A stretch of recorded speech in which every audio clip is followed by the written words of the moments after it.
Welcome back after the break. اور اب بات کر لیں گے ملکی سیاست پر، کیونکہ پاکستان کی سیاست اور سفارت ایک بار پھر سے آپ کی کہیں کہ غیر یقینی کے دور میں کھڑی ہوئی ہے اور کافی ہلچل مچی ہوئی ہے، کیونکہ پاک افغان سرحدی کشیدگی کے بعد اب افغان طالبان حکومت نے بھارت کے کردار سے لا تعلقی کا اعلان بھی کر دیا ہے. اور دوسری جانب آزاد کشمیر کی سیاست میں بھی بڑی ہلچل دیکھنے میں آ رہی ہے، جہاں مسلم لیگ نون نے حکومت سے علیحدگی اور اپوزیشن میں بیٹھنے کا فیصلہ کر لیا ہے، جس سے ایک نئی سیاسی صف بندی جنم لے رہی ہے. اور دوسری طرف chairman P T I barrister Gohar کے تازہ بیان نے بھی سیاسی منظرنامے میں نئی بحث چھیڑ دی ہے.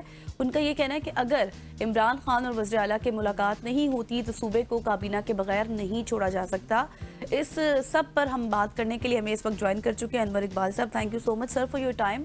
سب سے پہلے سر یہی بتائیے گا کہ وزیر دفاع خواجہ آصف نے پاکستان اور افغانستان کے درمیان قطر میں ہونے والے سیز فائر معاہدے کے دورانیے سے متعلق جو بیان دی ہے، وہ واضح طور پر کہہ رہے ہیں کہ افغانستان سے سیز فائر میں وقت کی حد مقرر نہیں ہے، خلاف ورزی نہ ہونے تک معاہدہ جو ہے وہ اسی طرح سے برقرار رہے گا. آپ کو لگتا ہے کہ اب یہ جو حالیہ جھڑپیں ہیں ان کے بعد معاہدے کی پائیداری پر ہم کتنا یقین کر سکتے ہیں؟ دیکھیں، افغانستان اور پاکستان کی جو تنازع ہے وہ ایسا نہیں ہے جو ایک دو میٹنگز یا تھوڑی سی میڈیشن سے حل ہو جائے. گرچہ سعودی عرب بھی اور قطر بھی، سب سے زیادہ قطر کوشش کر رہا ہے، اور قطر کی کوششوں میں ظاہر ہے قطر کو ہمیشہ آشیرواد حاصل ہوتی ہے، امریکہ کی سب کچھ ہے. لیکن یہ مسائل جو ہیں بڑے الجھے ہوئے ہیں. سب سے پہلا مسئلہ کیا ہے، ہماری جو شکایت کیا ہے؟ ہماری شکایت یہ ہے کہ تحریک طالبان پاکستان، بلوچ انسرجنٹس اور دوسرے بہت سارے گروہ جو افغانستان میں بیسڈ ہیں، وہ افغانستان سے پاکستان کے اندر کارروائی کرتے ہیں. ٹھیک ہے، اور ہم یہ چاہتے ہیں کہ طالبان ہمارے ساتھ تعاون کریں اور ہماری یعنی ان کی مدد سے ہم ان پناہ گاہوں کو جہاں سے پاکستان میں اٹیک ہوتا ہے ان کو ختم کر سکیں، اور طالبان جو حکومت ہے افغانستان کی وہ ان لوگوں کو فورس کرے کہ وہ کیمپ خالی کر دیں، پاکستان آ جائیں، جہاں ہم ان کو پکڑیں اور ان کے خلاف کارروائی کر سکیں. یہ ہے ہماری پوزیشن. طالبان کی جو اسٹیٹڈ پوزیشن ہے وہ تو یہ ہے کہ ہاں، ہم پاکستان کے علاقوں میں کارروائی نہیں کرتے، نہ ہم چاہتے ہیں کہ ہمارا علاقہ استعمال ہو اس قسم کی کارروائی کے لیے، لیکن پریکٹیکلی ایسا کرنا ان کے لیے ممکن نہیں ہے. اس کی وجہ یہ ہے کہ یہ جو تحریک طالبان پاکستان ہے، خاص طور پہ جو سب سے بڑا گروہ ہے، اور اس طرح کی دیگر جو گروہ ہیں، وہ جو 20-22 سال جو وہاں جنگ ہوتی رہی، 20 سال امریکہ کے خلاف، اور اس سے پہلے بھی ان ساری جنگوں میں طالبان کے ساتھ شامل رہے اور لڑتے رہے ہر محاذ پہ. تو وہ سمجھتے ہیں کہ وہ افغان طالبان کی جو گریٹر موومنٹ ہے اس کا حصہ ہے، اپنے آپ کو الگ نہیں سمجھتے. تو ان کے لیے اپنے آپ کو طالبان سے ڈس ایسوسیٹ کرنا یا حکومت پاکستان کا ساتھ دینا، ان کی پناہ گاہیں ختم کرنا، ان کو مجبور کرنا کہ پاکستان جائیں جہاں ان کو پکڑ کے ان کے خلاف کارروائی ہو سکے یا ان کے خلاف کسی قسم کا سمجھوتا ہو سکے، وہ اس کے لیے طالبان ذہنی طور پہ ابھی تیار نہیں ہے، اور اس لیے مسئلہ الجھتا جا رہا ہے. ٹھیک ہے، پاکستان نے کیا کیا ہے اس کو کنٹرول کرنے کے لیے؟ پاکستان نے پہلے تو کوشش کی، آج سے نہیں، آپ دیکھ رہے ہیں کئی برسوں سے کوشش ہے کہ کسی طرح کابل میں جو بھی حکومت ہو اس کا تعاون حاصل کیا جائے، اور تعاون حاصل کر کے پاکستان کی سرزمین پہ جو کارروائیاں ہوتی ہیں، اور بہت ہوتی ہیں، یعنی اس پچھلے سال تقریباً 600 کارروائیاں ہوئی تھیں ایک سال کے اندر، اور اس میں سینکڑوں لوگ ہمارے جو پاکستانی ہیں شہید ہوئے تھے، مارے گئے تھے. اور پھر ہماری جو مسلح افواج ہیں ان پہ حملے ہوتے ہیں، ہماری حکومت کی انسٹالیشن پہ ہیں ان پہ حملے ہوتے ہیں، ہمارے شہریوں پہ حملے ہوتے ہیں. تو ہمارے لیے بھی یہ زندگی اور موت کا مسئلہ ہے. تو ہم نے پہلی کوشش کی کہ طالبان کے لیکن تعاون سر سے اس کو اس میں کر وزیر سکیں. دفاع نے بھی تو پاکستان اور افغانستان کے درمیان جو کشیدگی ہے اس میں بھارت کے کردار کو بھی مسترد کیا ہے انہوں نے. تو آپ کو لگتا ہے کہ جو اب طالبان حکومت ہے وہ اپنی سرزمین کو واقعی دوسرے ممالک کے خلاف استعمال نہ ہونے کی جو بات کر رہی ہے اس پالیسی پر عمل کر رہی ہے؟ وہ اپنی ایک آفیشیل پوزیشن اسٹیٹ کر رہے ہیں. اچھا، جیسے ہماری ایک پالیسی ہوتی ہے، اس کے نیچے پھر پالیسیز ہوتی ہیں. اور اس کے نیچے کمانڈرز ہوتے ہیں، اس کے نیچے ان کے گروہ ہیں، کیونکہ وہاں کوئی اس طرح کی آرگنائز آرمی نہیں ہے. جب ہم یہ پاکستان میں جب کوئی حکم دیا جاتا ہے جی ایچ کیو سے، تو وہ حکم پورا کا پورا نافذ العمل ہوتا ہے. اس پہ جتنی یونٹس ہیں پاکستان آرمی کی، رینجرز کی، فرنٹیئر کور کی، پولیس کی، اس کی پابند ہوتی ہے کہ ان احکامات کو نافذ کریں. افغانستان میں ایسی کوئی سچویشن نہیں ہے. کابل کا حکم اکثر کابل سے باہر نہیں چلتا. لوکل کمانڈرز ہوتے ہیں، ان کے اپنے تعلقات ہوتے ہیں، خاص طور پہ پاکستانی جو یہ ایکسٹریمسٹ گروپس ہیں ان کے ساتھ، اور وہ پھر اپنے حساب سے چلتے ہیں. تو وہ اگر پالیسی کا اعلان بھی کر دیں تو بھی وہ اس کو امپلیمنٹ نہیں کر پاتے. ایک تو یہ، دوسری بات یہ ہے کہ وہ خود پالیسی کے اعلان میں طالبان حکومت سنسیئر نہیں ہوتی. وہ پاکستان کی تسلی کے لیے بیان تو دے دیتے ہیں، اس پہ عمل کرنا نہیں چاہتے، کیونکہ وہ خود ان کے اپنے مفادات اس سے جڑے ہوتے ہیں، اس لیے وہ عمل نہیں کرنا چاہتے اور اس لیے عمل نہیں ہوتا.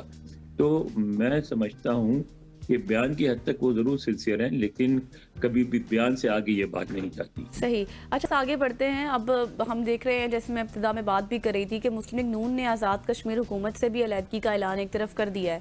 اور آپ کو پتہ ہے جو صدر ہیں مسلم لیگ نون آزاد کشمیر کے شاہ غلام قادر، انہوں نے کہا ہے کہ کسی غیر فطری حکومت سازی کا ہم حصہ نہیں بنیں گے اور نون لیگ جو ہے وہ اب اپوزیشن میں بیٹھے گی.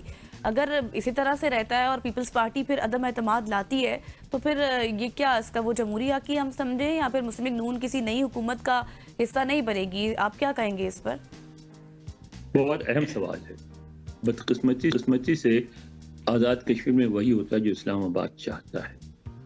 آپ کو اس پہ نظر رکھنی پڑے گی کہ اسلام آباد، خاص طور پہ اسلام آباد کے وہ حلقے جو میٹر کرتے ہیں، جو یہ فیصلے کرتے ہیں بنانے بگاڑنے والے، وہ کیا چاہتے ہیں. وہ جو موجودہ سیٹ اپ کو جاری رکھنا چاہتے ہیں، کیا وہ چاہتے ہیں کہ مسلم لیگ ہی پاور میں رہے، یا وہ پیپلز پارٹی کو لانا چاہتے ہیں، ان کو دینا چاہتے ہیں؟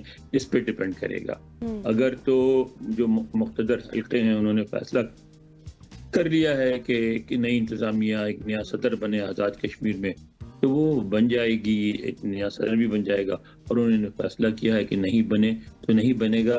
تو وہ جو، اگر دیکھیں آزاد کشمیر چھوٹی ریاست بھی تو نہیں ہے نا، یہ تو ایک ضلع، ایک ڈویژن جتنا رقبہ ہے، ٹھیک ہے نا، جس کو جوڑ کے ہم نہیں چکے. ہمیں ایک کشمیر ہمارا ایک متنازع ہے. ہم بھارت کے قبضے کو، ناجائز قبضے کو ہم ظاہر نہیں مانتے، نہ مان سکتے ہیں.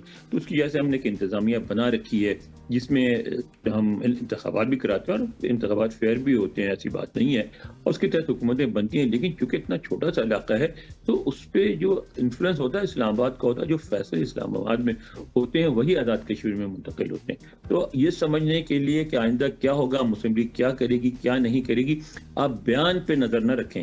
بیان سے بڑا کنفیوژن ہوگا. کبھی یہاں لگے گا کہ ایک گروپ آ رہا ہے کہ دوسرا جا رہا ہے، فلاں آ رہا ہے، کیونکہ وہ آپس میں اقتدار رسا کشی ہے.